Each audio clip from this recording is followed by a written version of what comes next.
Nous allons aborder dans cette leçon l'insertion de fichiers dans les dessins AutoCAD. À quel moment avons-nous besoin réellement d'insérer des fichiers dans des dessins AutoCAD? Le premier cas, c'est dans le cas du travail collaboratif. Je prends l'exemple ici, j'ai une maison, j'ai le dessin du rez-de-chaussée qui est là. Supposons que le tâche a été fait par un autre collaborateur et je voudrais insérer les deux dessins dans le même fichier pour pouvoir les sortir ensemble, par exemple pour les présenter ou faire un panneau.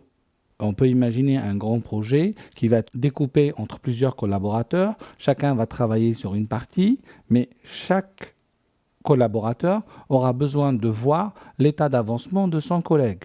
Dans ce cas-là, il va insérer les fichiers de ses collègues dans son propre dessin. On va parler dans ce cas-là de XREF, de référence externe. Comment se passe l'insertion de référence externe?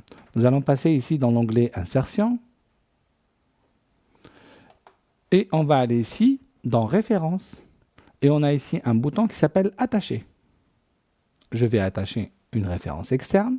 Je clique sur le bouton Attacher. Je vais aller chercher mon dessin qui s'appelle étage, maison étage.dwg. Et je fais Ouvrir. Et là, arrive ma boîte de dialogue pour attacher des références externes. La question qui va se poser, c'est la notion d'échelle. Dans mon cas, puisque j'ai dessiné à la même unité de dessin l'étage et le rez-de-chaussée, je vais garder l'échelle 1,1.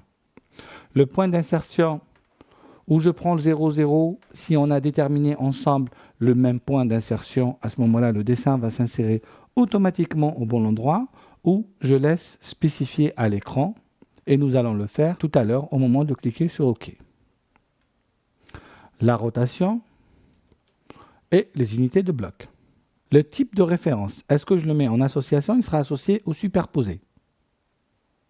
Ce qui va être important aussi, c'est type de chemin. Est-ce que je veux un chemin d'accès complet? Ça veut dire que si mon fichier se trouve dans mon disque D, dans mon répertoire projet, dans mon répertoire projet 5, dans sous-répertoire, il va écrire le chemin en entier.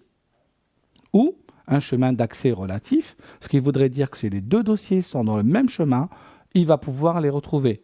Ça va être important dans le cas où on va transférer le dessin. Si on transfère le dessin avec sa référence externe, s'ils sont dans le même répertoire et je suis en chemin relatif, je n'ai pas de problème de correspondance. Mais si je suis en accès complet et on a changé par exemple tout simplement la lettre du disque, on risque d'avoir des problèmes de reconnaissance du fichier de référence externe. Où je vous conseille souvent, c'est d'utiliser les accès relatifs. Nous allons faire OK. Il me demande le point d'insertion. On va le mettre ici. Et on voit apparaître ici notre dessin qui est inséré à côté. Alors on a du mal un peu à le voir parce qu'il est sur fond noir.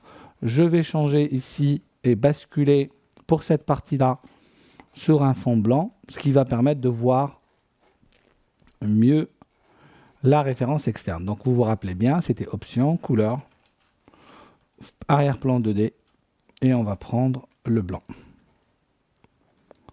Appliquer, fermer, OK. Et on voit bien apparaître ici la référence externe qui est grisée, qui apparaît ici à côté du dessin. Alors on peut insérer autant de références externes qu'on veut. Je peux modifier la référence externe directement ici, mais je peux aussi la modifier dans son dessin d'origine. Si je vais ici dans Ouvrir, je vais aller ouvrir le plan étage, maison étage.dwg, je l'ouvre. Je vais faire une modification ici, par exemple, on va supprimer le piano. Je supprime le piano, j'enregistre mon fichier, d'accord? Je passe par vue, basculer des fenêtres, je bascule dans la fenêtre maison. Et là, regardez ce qu'il me dit. Le fichier de référence externe a changé. Voulez-vous le recharger? Et je vais cliquer sur Recharger mes sons. Et là, il le recharge et on voit bien que dans le nouveau fichier, le piano a bien disparu.